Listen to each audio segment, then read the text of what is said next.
Auzubillahiminash-shaytanir-rajeem. Bismillahir-rahmanir-rahim. Assalamu alaikum. Today we are going to discuss power and energy.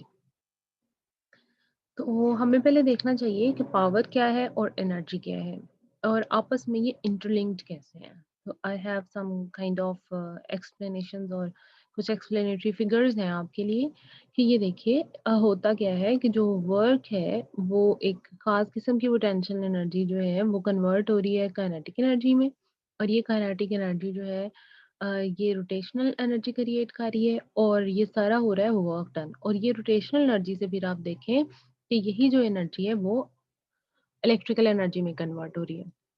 यानी आपके पास और इससे जो इलेक्ट्रिकल एनर्जी जनरेट हो रही है उसकी एक पावर होगी। ठीक है जी, किसी पावर के तहत ये सब कुछ हो रहा है। आपके पास जितने भी इलेक्ट्रिकल अप्लायंसेस होते हैं उनकी पावर होती है। कैसे होती है वो हम फर्दर देखेंगे। वर्क पावर एंड एनर्जी आपस में इंटर रिलेटेड है। आप ये देखें जब आप फोर्स एंड डिस्प्लेसमेंट की डॉट प्रोडक्ट लेते हैं दिस इज कॉल्ड वर्क और यही जो वर्क है ये आपके पास in terms of energy store हो जाता है और यही जो एनर्जी है ये इसको यूटिलाइज करते हुए या इसी वर्क को जब हम देखते हैं कि कितने टाइम में किया गया तो ये पावर बन जाती है। तो हम देखते हैं आगे फर्दर बेसिकली पावर क्या है। पावर को मुख्तलिफ तरीके से डिफाइन किया जा सकता है।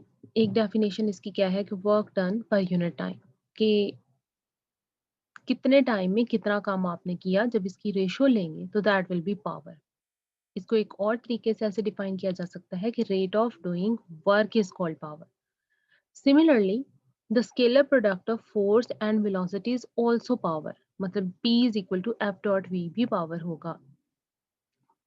इस केस में देखें अब जो पावर है वो हमारे पास दो तरह की होती है, एक होती है एवरेज पावर और एक होती है इंस्टेंटेनियस पावर। एवरेज पावर क्या है? The total work done divided by the total time is called average power. मतलब जितना भी काम आपने किया पूरे टाइम में उसको आप एवरेज पावर कहेंगे। जैसे हम कंसीडर करते हैं कि आप 1 घंटे में 1 जूल काम करते हो, दूसरे घंटे में आप 5 जूल कर लेते हो, तो एवरेज क्या होगी कि आप 1 जूल प्लस 5 जूल को 2 आवर से डिवाइड करेंगे, that will B average power.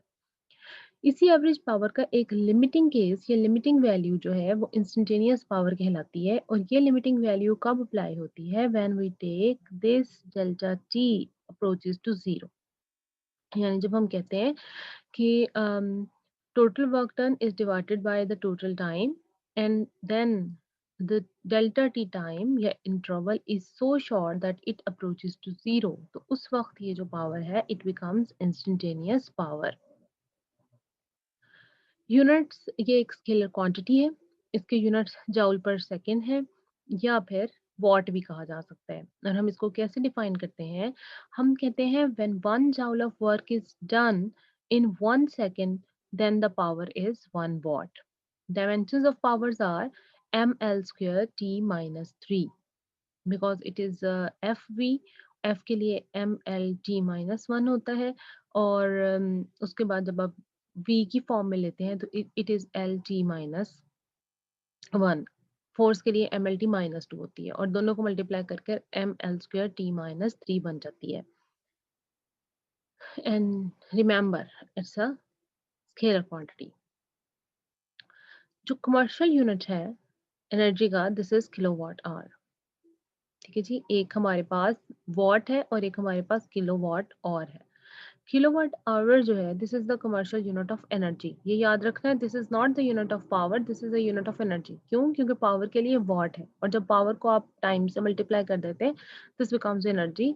Kilowatt hour is the unit of energy and this is the commercial unit. मतलब आपके घरों में जो इलेक्ट्रिसिटी आती है उसके लिए भी किलोवाट आवर ही कमर्शियल यूनिट होगा।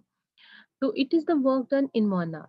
आप कह सकते हैं कि this is the amount of work done in 1 hour by any agency whose power is 1 kilowatt. ये वो काम है जो 1 घंटे में करेगा कौन? कोई भी ऐसी एजेंसी जिसकी पावर 1 किलोवाट है। और जब हम देखेंगे कि 1 किलोवाट किसके बराबर है, this is a very important question. आपको ये जो है 1 किलोवाट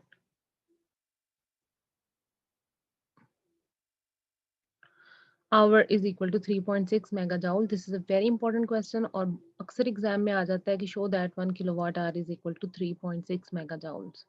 तो आप देखें कि 1 किलोवाट का मतलब है 1000 वाट। और उसके बाद आप देखें कि आवर, 1 घंटे में कितने मिनट होते हैं? 60। और 1 मिनट में कितने सेकंड होते हैं? 60। तो 60 multiplied by 60 will give you 3600 second.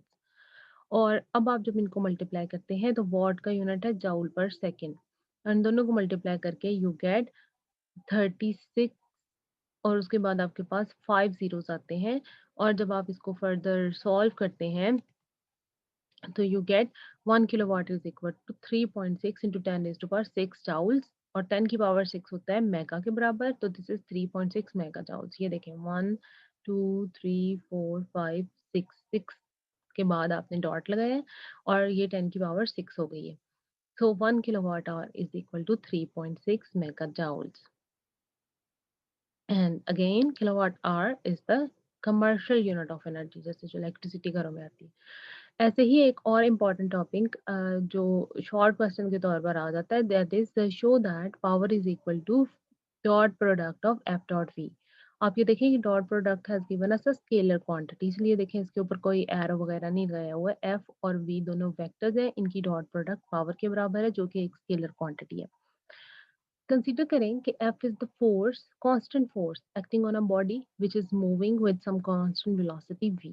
एक बॉडी है जो कांस्टेंट वेलोसिटी v के साथ मूव कर रही है, then the force which is being applied on it is a constant force। और अब क्या होगा? then power will be equal to the dot product of F dot v। हमें तो ये मालूम करना है, लेकिन अभी हम देखते हैं कि then the instantaneous power will be equal to the rate of change of the work done।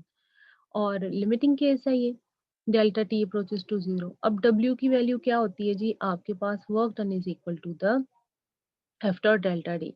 मतलब एफ और फोर्स उसके ऊपर लग रही है, वो मूव कर रही है, एक जगह से लेके दूसरी जगह तक उसने डिस्प्लेसमेंट कवर किया है, तो वर्क डन हुआ है। F dot delta D is the dot product of force and displacement। Now we have applied the value of delta W, क्योंकि force constant है तो इसके लिए F आएगा, जबकि displacement change हो रहा है तो delta D आएगा। अब F dot delta D by delta T हो जाएगा। तो this limit will be applied on delta D by delta T। और अगर आप थोड़ा सा इस पर गौर करें तो ये जो लिमिटिंग केस है rate of change of displacement का, ये बन जाती है velocity. So rate of change of displacement is called velocity, or here a limit has been applied. Okay, this delta t interval is so small that it approaches to zero. Then this becomes some velocity, instantaneous velocity. So by putting the value of delta d over delta t, we get p is equal to f dot v, and hence we have proved that power is equal to the dot product of force and velocity। कुछ examples हैं यहाँ power की, everyday examples. Everyday examples में जैसे आप में कुछ power होती है, हम कुछ खाना वाना खाते हैं, हमारे अंदर केमिकल एनर्जी होती है, वो एनर्जी क्या करती है? हमें एनर्जी देती है, पावर देती है कोई काम करने के लिए। और हम उस पावर को कैसे मेजर कर सकते हैं कि हमने फर्ज करें दिस लेडी इज वॉकिंग या जॉगिंग, तो इसने कितनी जॉगिंग की है, कितने टाइम में, उसको जब डिवाइड करेंगे वो इसकी पावर होगी। इसी तरीके से this is a horse, horsepower is 746 watts। This is energy saver, इसकी पावर 23 वॉट्स है, और ये कार की पावर 75,000 वॉट्स है। तो resting human uses around 100 what of power. अगर आप बिल्कुल चल भी नहीं रहे हैं, आप बैठे हुए हैं पूरा दिन, तो 100 वॉट ऑफ पावर तो आप यूज करें। और ये इतनी ही है जितनी इनकैंडिसेंट लाइट बल्ब की होती है। 100 वॉट का बल्ब आता था इनकैंडिसेंट। डेस्कटॉप कंप्यूटर और मॉनिटर 150 to 200 वॉट, और लैपटॉप जो है it uses only 50 watt of power. Now we come towards the energy. Let's think what is energy. Energy क्या है? तो energy ability of doing work है।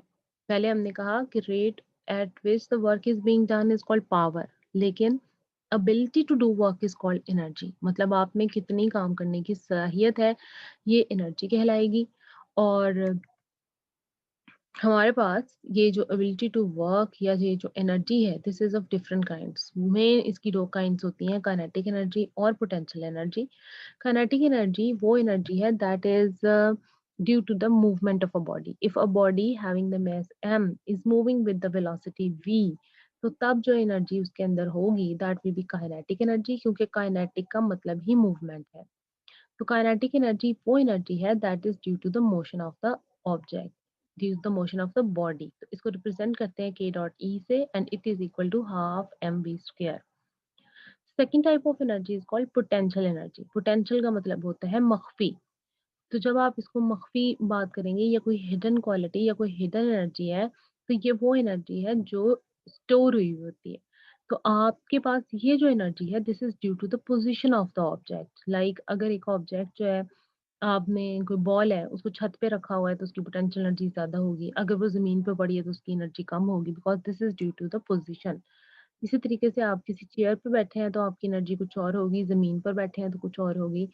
और अगर एक बुक है जो एक टेबल के ऊपर पड़ी हुई है तब उसकी एनर्जी कुछ और होगी, और अगर वो किसी कबर्ड में पड़ी हुई है तो तब उसकी एनर्जी कुछ और होगी, because this kind of energy is due to the position.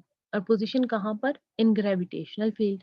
तो फिर ये एनर्जी ग्रेविटेशनल पोटेंशियल एनर्जी बन जाएगी, और इसके आपके पास फॉर्मूला होता है mgh।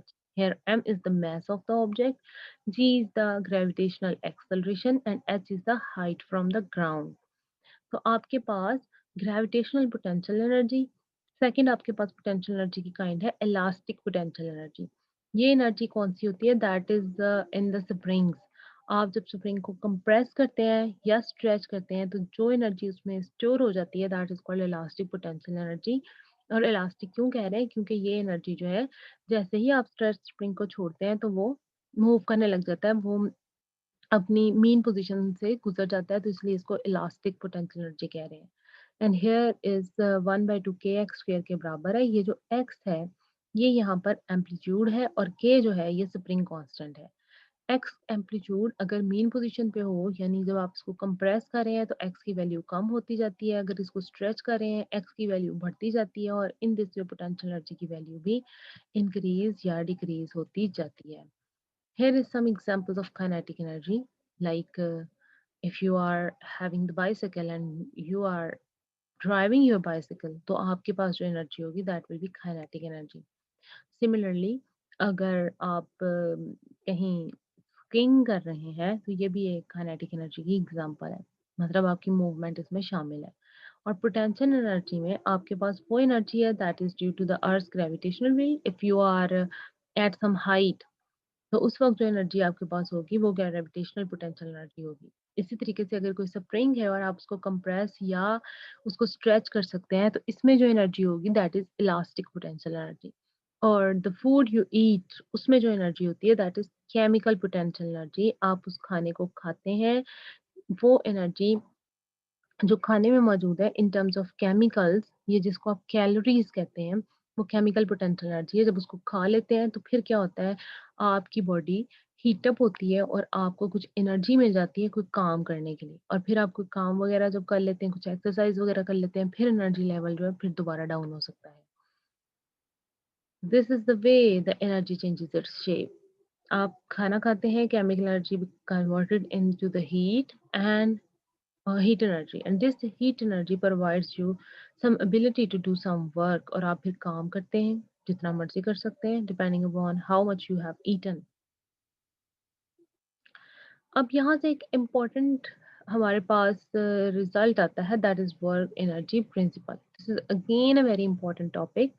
ये वर्क एनर्जी प्रिंसिपल हमें ये कहता है कि जो भी वर्क हम करते हैं this is on the expense of energy. मतलब हमारे पास कुछ एनर्जी होती है, अभी मैंने आपको बताया कि हम खाना खाते हैं, केमिकल एनर्जी हमारे अंदर जाकर हीट एनर्जी में कन्वर्ट होती है, and it gives us ability to do work. और उसके नतीजे में क्या होता है कि ये जो वर्क है it is on the expense of kinetic energy. जो भी हम काम करते हैं हम काइनेटिक एनर्जी यूज कर रहे होते हैं, और ये काइनेटिक एनर्जी जब चेंज होती है तो वो ही हमारे पास वर्क में कन्वर्ट हो जाती है, and this is called work energy principle. या work can also be done on the expense of potential energy. तो हाउ आप ये देखें कि if this person is moving this trolley, और ये इसमें लेके इसको कहीं जा रहा है, this is doing some kind of work. और ये वर्क कैसे हो पा रहा है, क्योंकि इसकी कोई काइनेटिक एनर्जी है। This is moving with the velocity v, पहले एट रेस्ट पोजीशन पर था और अब ये मूव कर रहा है विद सम वेलोसिटी v, और ये एक पोजीशन से दूसरी पोजीशन तक आ गया है। तो क्या हुआ है, इसने इस पर फोर्स लगाई है, इसको ड्रैग किया है विद सम डिस्प्लेसमेंट, तो F dot D is called work. और ये क्यों हुआ है, क्योंकि इसने अपनी काइनेटिक एनर्जी को यूटिलाइज किया है। Work done on a body is equal to the change in its kinetic energy. So this is called the work energy principle. जो भी वर्क डन किसी बॉडी पे किया जाता है, this is equal to change in its kinetic energy, वो इसकी kinetic energy को चेंज कर देता है। So now come towards the mathematical operation of this work energy principle. Let m is the mass of the body, vi is the initial velocity of the body, f is the force applied on the body, d is the displacement covered by the body, and vf is the final velocity of the body. Yani if you have a body, it has a mass m, आप उसके ऊपर कोई force लगा रहे हैं, इस force को लगाने के नतीजे में it is covering some displacement d, और इसकी जो इनिशियल वेलोसिटी थी वो vi थी, और इसकी जो फाइनल वेलोसिटी है वो vf है। तो फिर देखिएगा कि क्या होता है। Now work done on the body is equal to F D. You have F dot D, जब displacement of force same direction में लग रहे हैं तो this is F D. According to third equation of motion, 2AD is equal to VF square minus VI square. Actually here was 2AS, और क्योंकि S जो है यहाँ पर ये डिस्टेंस या डिस्प्लेसमेंट D के बराबर है, तो हम 2AD इसको लिख देते हैं। डिस्टेंस मैंने लिया हुआ है, it's the scalar quantity. 2AD is equal to VF square minus VI square, and here D will be equal to 1 over 2A VF square minus VI square. According to Newton's second law of motion, force is equal to ma. Putting the values of force and distance in the equation of work, we will get W is equal to ma 1 by 2a vf square minus vi square, and finally a से cancel हो जाएगा, and we will be able to find out 1 over 2 m vf square minus vi square। और जब इसको multiply करते हैं इन दोनों quantities से, तो हमें मिलता है 1 by 2 vf m vf square minus 1 by 2 m vi square। Hence the work done is equal to the final kinetic energy minus initial kinetic energy। Final kinetic energy क्या है, उसमें से हम इनिशियल को माइनस कर देते हैं। यानी if the initial velocity was zero, तो इनिशियल काइनेटिक एनर्जी तो जीरो हो गई। और if final velocity is 2 metre per second, तो फाइनल 2 मीटर पर सेकेंड के हिसाब से आएगी। तो अब ये जो चेंज है काइनेटिक एनर्जी का, that is called work done. So you can say that work done is equal to the change in kinetic energy. So this is called work energy principle, that the work done has been done on the expense of kinetic energy, ये change on kinetic energy या on the expense of change in potential energy। और जितना भी आप काम करेंगे, it depends upon the change in kinetic energy। जितनी kinetic energy change होगी उतना ही work done होगा। तो that's all, that was the today lecture, and next हम फिर देखेंगे, next topic की तरफ जाएंगे।